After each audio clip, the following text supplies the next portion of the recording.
Turns out my chiropractor is getting into hand tools and woodworking, so I wanted to share my experience and my opinion. He could use your comments and opinion too. Deb, here's a quick rundown on hand planes. So this is a number 8. It's 24 inches. It's huge. 7 is just an excuse not to use the 8 because you're too tired. And number 6, kind of like that same deal. Now this is a 5.5. It's just as wide as the 6, 7, and 8. And but it's kind of in between. I don't know why. Number 5, this is the jack plane, the jack, you use it for everything. And then here's a 4, so big difference between the 5 and the 4. And this is for fine little finish work. Now here are some hand planes. This first one, very common plane, but this one has a movable mouth, adjustable mouth, which means how fine a cut you can get with it. This one doesn't have an adjustable mouth, and you can use it a little bit more barbarian. That thing used to be a rust pit. This one's called a squirrel tail, and really, I haven't had a use for it yet, but it's just cool. This one right here, when you're doing mortise and tenons, this is for doing the cheeks, and that you'll need one of those. Other things you need. Okay, here I told you about number 1. This has corrugated bottom. They have a belief that there's less surface, less friction. This one was a total rust bucket. This is boat arc that I just carved myself, and then a buddy of mine whipped this out in 2 minutes out of mesquite. No longer with us, he was a cool guy.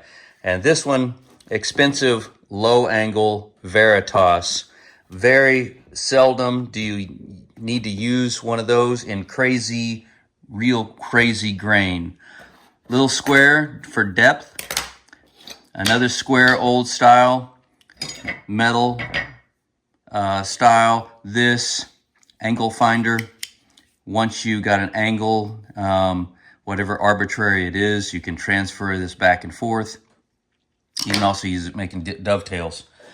And you need chisels. Now, one thing to look for in chisels is pretty much this shape right here. And the wood, the handle, that pops right off. All you do is just knock it back in.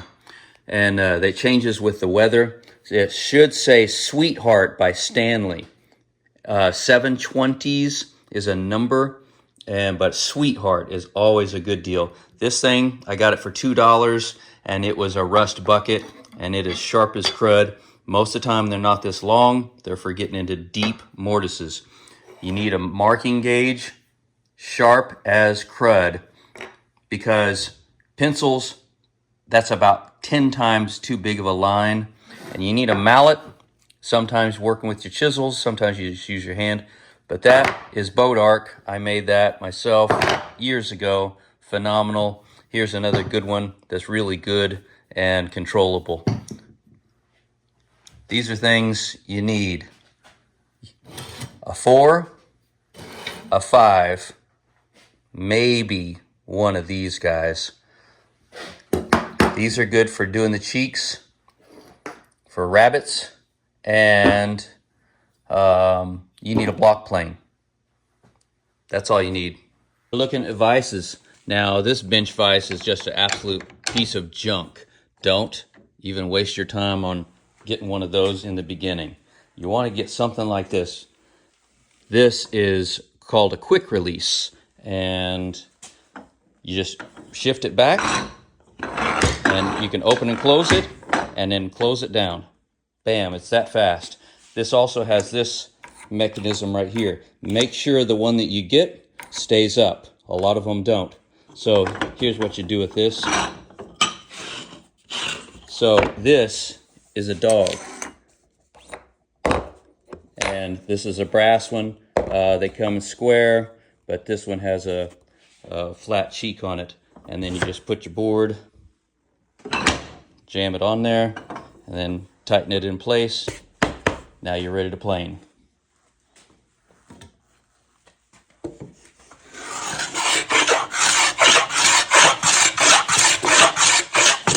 So if you're doing dovetails, you're going to want a fret file, super fine file.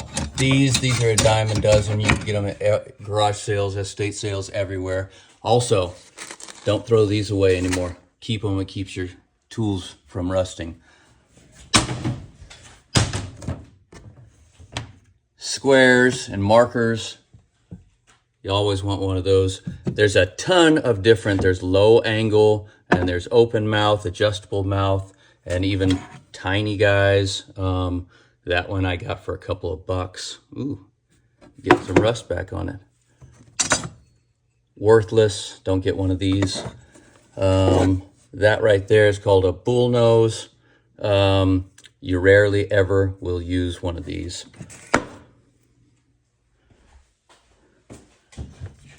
And then you can pick up lots of little junk ones. Now these are pretty junky. You see how that is in the back right there? That adjustment, pretty junky.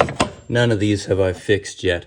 And let's see, that one doesn't even have a handle for the front. It's called a tote. This one is adjustable mouth. It's a Stanley.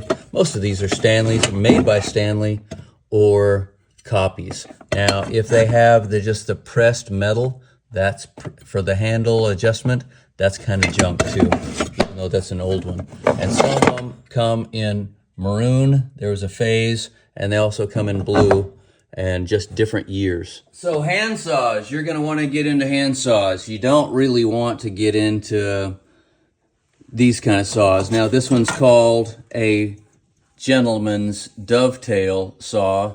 Not that you're not a gentleman, but you're probably not gonna use that thing. Or do a little fret work for guitars and that kind of thing. This one right here, Japanese, possibly useful. But as far as saws go, the one thing about when you go looking, you want to look for this. If they have brass, they were made before World War II, and they quit using the brass during the war to use it for bullets. And but the steel never came back after World War II. So if they don't have the brass buttons like this, you don't want it. So this one right here, here's another saw you'll never use. That's just too huge. It's a carcass saw. You'll never use that kind of thing. And this right here, again, Diston, brass, just tiny. It was worth the $2. Probably so. This one right here, this one's pretty cool. It's in really good shape. And it's apple wood, Diston, got the brass. There is a logo etched in it, but here's the one thing you want to see. See that right there is a nib. Now a nib, nobody really understands what a nib's for. What a nib's for is so you can look at something while you're sawing. And actually what it does, it tells you when you're getting close to pulling your saw blade out. And nobody tells you that, but those are kind of cool to find. So little hand saws is called a back saw. Tiny, little, using for dovetail. This one also, this one's actually not a bad saw. It's heavy, so when you put in a little bit of effort, the inertia keeps you going. So just a little bit about hand saws. Now, all these are dovetail or that. This one's, just wood backer. It's a back saw is what they call it. And this one's a heavy back saw. That one's good to work. But Lee Nelson, still have the receipt. Still have the original paper. This thing is incredible and a piece of art, but it feels so good in the hand, and that's how I had it. I finished it myself, but his work is incredible. Oh, has fingerprints on it. I'm gonna work. But Lee Nelson, incredible stuff. You keep the boxes, every bit of it. So also, this is a different kind of plane. It's called a router plane. You know what a router is. And this just doesn't have the motor. And it will get down into little depths. It's nice. When I use it, it's really nice. But rarely use it. And other things that you might want to get, but you will probably rarely use, Stanley. Now this right here, this is a scrubbing plane. You pull it towards you, and it just pretty much just scrapes off. Sometimes you just use it for glue ups and scrape off the glue. So it's not incredible. It is for crazy grain too. Keep the boxes. Here, this is what you don't want to do. Don't get into Bridge City Tools. They make incredible tools. They used to. They sold out. And there's an experience that goes with it.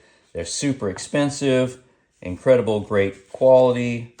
You know how much you paid for it at the time. But they are incredibly great tools that I rarely use, but they're incredibly precision made.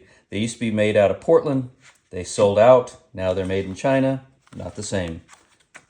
And last, talk about quality tools. Stanley, and remember I said something about Sweetheart. Now, I worked on a guy's house. He was a doctor, and it turns out he and I were both woodworkers. And I really don't use these much because I don't think most of the jobs I don't think I am they're worthy of. I have some really old, nasty ones. But Sweetheart, the whole set, it's awesome. They are incredible to work with when I do work with them. Other than that, I hide them away and nobody ever sees them and they get zero love. Anyway, good tools. So Zeb, when you get estate sale kind of used, neglected tools, this is not a bad one. That's a little bit of extra surface rust. This is just age right there. That's a little concerning, but not a big deal. This will all come back and make a useful thing. You want to look for cracks right here in the mouth, and otherwise avoid that. And these things are easy. So that just comes apart. There is the blade, and then this is the adjustment, and this is just the knob. Most of the time those are broken. You want to make sure this is all clean. This will clean up real easy. And here is your friend. WD-40, 4-aught, 4 zeros, steel wool, sandpaper, and this is 600 grit sandpaper. And you'll never see it like this. So here it is right now. I don't know if you're going to get them in this condition, but these are the exact same plane. And I'll tell you about these. They have a plastic knob right here. You want the ones with brass. That's the best ones. But these have plastic because these were wartime, World War II, when they were using the brass just for bullets. Broken. But this right here, the knob and the tote are still really good, and they will come back to life. There's still good things on this one, but it will never be a good plane again. But it's good for parts. It's the same exact one. This is a number 5. And this one, this will clean up.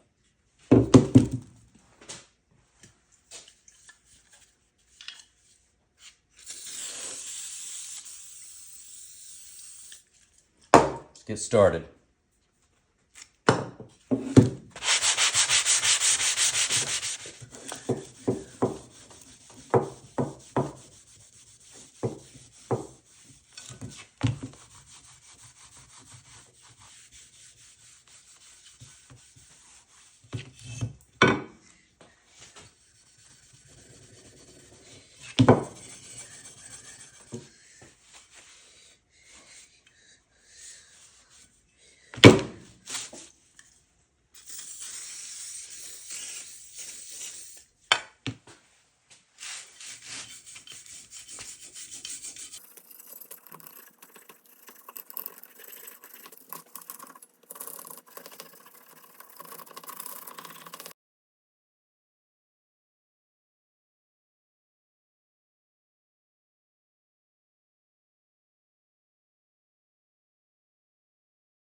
Blah, blah, blah, blah, blah, blah, blah, blah, blah, blah, blah, blah, blah, blah.